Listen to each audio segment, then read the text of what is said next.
దళితులను అన్ని రకాల మోసం చేసిన వ్యక్తి సీఎం జగన్ అని పశ్చిమ నియోజకవర్గ కూటమి అభ్యర్థి యలమంచిలి సుజనా చౌదరి ఆరోపించారు. దళితుల అభ్యున్నతి కోసం ఎన్డీఏ కూటమి కృషి చేస్తోందని, రాబోయే ఎన్నికల్లో కమలం గుర్తుపై ఓటు వేసి తనను గెలిపించాలని కోరారు.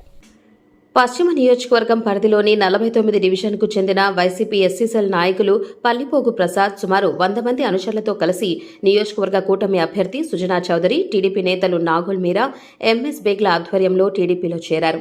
పార్టీలో చేరిన వారికి కండువా కప్పి సాదరంగా ఆహ్వానించారు. ఈ సందర్భంగా సుజనా చౌదరి మాట్లాడుతూ నియోజకవర్గంలో వైసీపీ పతనం 49వ డివిజన్ నుండే మొదలైందని అన్నారు. ఈ డివిజన్కు సంబంధించి వైసీపీలో కీలకంగా ఉన్న పల్లె ప్రసాద్ టీడీపీ పార్టీలో చేరడం శుభపరిణామమని అన్నారు. వైసీపీ పాలనలో దళితులకు చేసిందేమీ లేదని విమర్శించారు. దళితుల్ని కేవలం ఓటు బ్యాంకు రాజకీయంగా వైసీపీ చూసిందని మండిపడ్డారు. సుజనా చౌదరి గారు కృష్ణా జిల్లా వాసి, విజయవాడలో పెరిగారు, విజయవాడలో చదువుకున్నారు, విజయవాడ మీద అవగాహన పూర్తిగా ఉన్నది. ఈ రోజు పశ్చిమ నియోజకవర్గంలో డ్రైనేజీ వ్యవస్థ బాగుపరచడానికి కేంద్రం నుంచి 500 కోట్ల రూపాయలు ఇప్పించింది సుజనా చౌదరి గారు.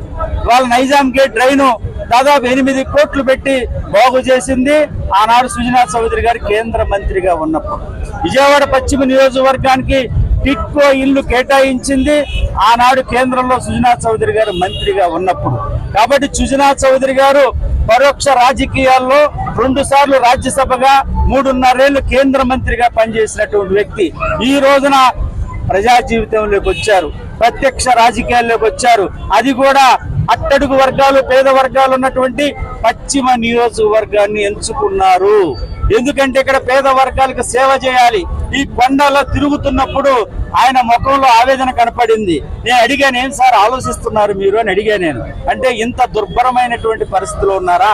స్వాతంత్రం వచ్చేంత కాలమైనా ఈ కొండ ప్రాంతాల్లో ఈ సమస్యలు, ఈ డ్రైనేజీ పరిస్థితి ఏంటి, ఈ మెట్లు పరిస్థితి ఏంటి, ఖచ్చితంగా ప్రజల ఆశీస్సులతో నాకు అవకాశం ఇస్తే ఈ 5 ఏళ్ల పాటు 175 నియోజకవర్గాల్లో పశ్చిమ నియోజకవర్గాన్ని నెంబర్ 1 స్థానానికి తీసుకువెళ్తాననేటువంటి ఆకాంక్షతో ఉన్నారు. ప్రజలు ఆశీర్వదించండి నిండు హృదయం.